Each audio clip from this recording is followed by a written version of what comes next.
Un duro golpe del ejército ha sido revelado en las últimas horas. Las Fuerzas Armadas finalmente han detenido a uno de los hombres más cercanos a El Mayo Zambada, en otro operativo espectacular que contó con apoyo aéreo y del que se habla de hasta 19 presuntos delincuentes abatidos. Cada vez es más frecuente ver movilizaciones de este calibre por parte de militares en el territorio donde el cártel de Sinaloa libra una guerra intestina. Sin embargo, entre más actúan las fuerzas federales, más actividad hay de la delincuencia organizada. Y peor aún, este nuevo golpe a la facción de El Mayo ha llegado acompañado de una serie de revelaciones y confrontaciones entre la Fiscalía General de la República y el Poder Judicial, que se están llevando entre las patas a la Fiscalía General del Estado de Sinaloa y al mismísimo gobernador, contra quien hace unas horas fueron arrojados narcovolantes desde una avioneta sobre todo Culiacán. En este video no dejaré ni un cabo suelto de lo que ha ocurrido en las últimas horas en torno a la guerra que sostienen las facciones de los Chapitos y los Mayos, incluidos los avances de los procesos judiciales que llevan sus principales líderes presos en Estados Unidos.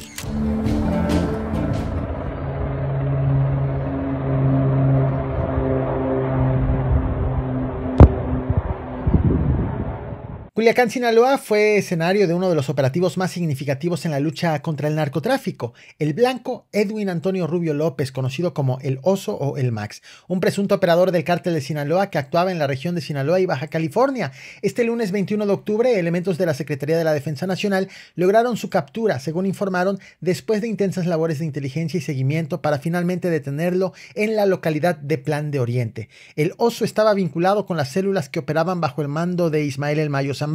Su importancia dentro de la estructura criminal era tal que le atribuían responsabilidades clave como el envío de grandes cantidades de droga, principalmente cocaína y metanfetaminas hacia Estados Unidos, utilizando la ruta de Tijuana. El operativo, aunque exitoso, no fue sencillo. Vecinos de la zona reportaron enfrentamientos armados y durante las acciones militares, las Fuerzas Armadas utilizaron helicópteros para asegurar la región. Al momento en que hago este video, las autoridades se han mostrado reservadas sobre el balance final del operativo, centrándose únicamente en la captura de Rubio López. Sin embargo, medios locales aseguran que en ese operativo las Fuerzas Armadas abatieron a 19 presuntos delincuentes, aseguraron arsenal y varias camionetas. Reportan también de manera extraoficial que el Oso vestía un uniforme negro con chaleco táctico, portaba armas, además de que fue trasladado la mañana de este martes 22 de octubre a la Ciudad de México. Lo cierto es que el Oso ya tenía antecedentes penales, pues en el 2013 había sido detenido por la aportación de armas de fuego de uso exclusivo del ejército y por homicidio calificado. Sin embargo, ya no se supo nada de él hasta ahora, con su segunda detención en el contexto de la guerra que sostienen las facciones de El Mayo Zambada y de los Chapitos.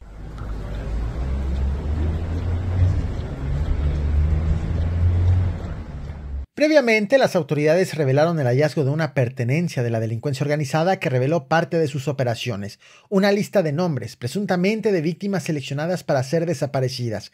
Este documento fue encontrado también en medio del creciente conflicto armado entre dos facciones del cártel de Sinaloa, que desde el 9 de septiembre ha dejado a más de 250 personas asesinadas y a cientos de desaparecidos. En un operativo realizado por el ejército, obtuvieron una prueba que apunta a que las desapariciones parecen no ser aleatorias, sino que se tratan de actos premeditados organizados con precisión para eliminar objetivos clave. La lista encontrada contenía los nombres de personas que las facciones rivales habían seleccionado para ser asesinadas o secuestradas. El gobernador de Sinaloa, Rubén Rocha Moya, en la más reciente conferencia semanal que ofreció el 21 de octubre, reveló que el ejército había actuado rápidamente tras ese hallazgo. Aseguró que fue a visitar las casas de las personas cuyos nombres aparecían en esa lista. Sin embargo, en muchos de esos casos, las personas ya habían sido alcanzadas por los sicarios. Porque ellos traen una estrategia de que van a las casas, o sea, traen anotado. Por ahí les tiró un escrito, el ejército lo recogió. Otro caso bajo investigación ocurrido también este 21 de octubre, aunque en el puerto turístico de Mazatlán. Aquí, 2 yates de lujo atracados en el muelle de la Marina de Mazatlán fueron consumidos por las llamas.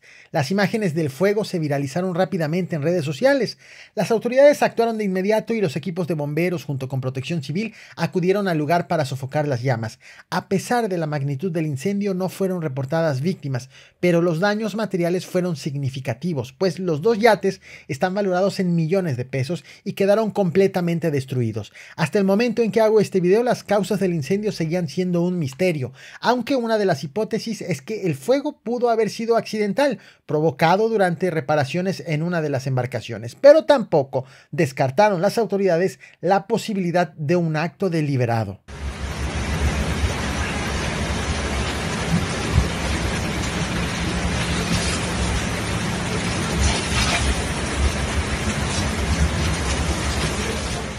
Mientras todo esto ocurre, se ha desatado una polémica discusión entre la Fiscalía General de la República y el Poder Judicial que ha dejado en evidencia la incapacidad de las autoridades para judicializar debidamente todo lo que gira en torno a las detenciones de El Mayo Zambada y Joaquín Guzmán López, así como el asesinato del exdiputado federal electo Héctor Melesio Cuen. Recordarás, en mi último video te platiqué del comunicado que la Fiscalía General de la República emitió el domingo 20 de octubre en el que afirmaba que los restos de sangre encontrados en la finca Huertos del Pedregal en Culiacán correspondían al perfil genético de Melesio Cuen, lo que reforzaba su versión de que había sido asesinado en el sitio el mismo día en que el Mayo Zambada fue presumiblemente traicionado por el hijo de El Chapo para ser entregado ante las autoridades estadounidenses. Sin embargo, al día siguiente, este lunes 21 de octubre, el juez federal Alberto Díaz negó públicamente esta afirmación. El juez señaló que la Fiscalía General de la República había presentado un informe donde indicaba que las manchas de sangre no correspondían a las de Melesio Cuen, sino que estaba en un proceso de comparación con los perfiles genéticos de dos personas desaparecidas. Esta revelación causó gran controversia, pues dejaba a la Fiscalía General de la República como una gran mentirosa, por decir una cosa ante el juez y otra cosa ante la opinión pública. Ese mismo día, 21 de octubre, el magistrado Juan José Olvera también contradijo públicamente a la Fiscalía. En su comunicado, la Fiscalía había asegurado que un juez ha negado las órdenes de aprehensión por este caso. Sin embargo, el magistrado aseguró que esa afirmación era falsa, pues dijo que fue la propia Fiscalía la que decidió retirar su solicitud de aprehensión al final de la audiencia, argumentando que necesitaba perfeccionar la investigación. Estas declaraciones pusieron en entredicho a la Fiscalía General de la República, que había responsabilizado al Poder Judicial de la demora en la emisión de las órdenes de captura. Sin embargo, durante la noche de ese mismo 21 de octubre, la FGR emitió un nuevo comunicado para matizar la situación. Allí la Fiscalía explicó que los primeros indicios semáticos recabados el 18 de septiembre habían sido superados por nuevas pruebas obtenidas el 17 de octubre, las cuales mostraban una coincidencia indudable con el perfil genético de Melesio Cuen. Y aunque no opinó sobre su retiro de la acusación para perfeccionarla, sí pidió apegarse a la transcripción literal del juez, que pidió considerar que quien debe conocer la solicitud de librar órdenes de aprehensión en este tipo de delitos es un juez federal en cuya jurisdicción resida un penal de máxima seguridad. Acuérdense ustedes que yo personalmente pedí en público frente al presidente López Obrador, entonces vigente como presidente, y a la presidenta Claudia Sheinbaum. Independientemente de los conflictos entre la FGR y el Poder Judicial, lo cierto es que quien quedó mal parada fue la Fiscalía General de Justicia, pero de Sinaloa, luego de que autoridades federales acreditaron que avaló un montaje en torno al asesinato de Héctor Melesio Cuen para afirmar que su asesinato ocurrió en una gasolinería durante un intento de asalto y no en la misma finca a donde había sido citado para reunirse con el Mayo Zambada y Joaquín Guzmán López. Este hecho ha puesto bajo los reflectores también al gobernador de Sinaloa, el morenista Rubén Rocha Moya, quien se vio obligado a responder a las crecientes críticas tras la confirmación que hizo la Fiscalía General de la República sobre el montaje de la Fiscalía Estatal. En la conferencia del 21 de octubre, el mandatario estatal fue enfático al señalar que fue él quien solicitó la intervención de la FGR en el caso. Según el gobernador, su intención era garantizar la transparencia y evitar que las sospechas de manipulación en la investigación local afecten el desarrollo del caso. Rubén Rocha explicó que él mismo había solicitado personalmente al entonces presidente de la República, Andrés Manuel López Obrador, que intervenga para que la Fiscalía General de la República atraiga el caso debido a la importancia y complejidad del mismo. Sin embargo, el gobernador reconoció que nadie está exento de ser investigado y que la FGR tiene plena libertad para sancionar a cualquier funcionario estatal si es que encuentra evidencia de irregularidades. Nadie está excluido de que sea investigado, citado sobre este tema. A la par, la oposición panista ha encontrado terreno fértil para pedir que le sean fincadas responsabilidades al gobernador y a Sara Bruna Quiñones, quien era la fiscal titular al momento del montaje. Legisladores del PAN exigieron que la FGR ejerza acción penal contra Rocha y su equipo. Además, advirtieron que llevarán el caso al Congreso Federal para exigir que se investigue a fondo la participación de las autoridades estatales en irregularidades en torno a las investigaciones del asesinato de Héctor Melesio Cuen. Este tema llegó también a la conferencia matutina de la presidenta de México, Claudia Sheinbaum, quien respaldó las investigaciones de la FGR. La mandataria también reconoció que la Fiscalía General de la República había hecho un descubrimiento importante al exponer la falsedad en la versión inicial de la Fiscalía de Sinaloa. Las instituciones del Ejecutivo, cuando se solicita, hacen esta investigación y hacen este hallazgo, de inmediato lo comunican y la Fiscalía General de la República sigue haciendo sus investigaciones. Y ahí hay autonomía y tiene que seguirlas haciendo. Mientras esto pasa en México, en Estados Unidos, Joaquín Guzmán Loera volvió a acaparar los titulares al solicitar un nuevo juicio.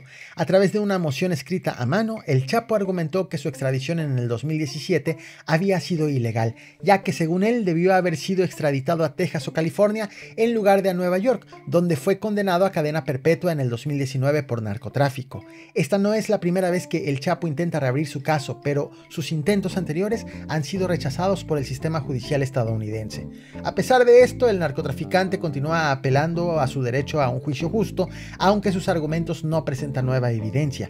Paralelamente, sus hijos Ovidio y Joaquín Guzmán también tuvieron avances en su proceso judicial ante autoridades norteamericanas. Este 21 de octubre, Jeffrey Lichman, abogado defensor de ambos, confirmó que estaba en proceso de negociar un acuerdo de culpabilidad con las autoridades estadounidenses. Según el abogado, el objetivo del acuerdo sería conseguir la sentencia mínima posible para los hijos de El Chapo.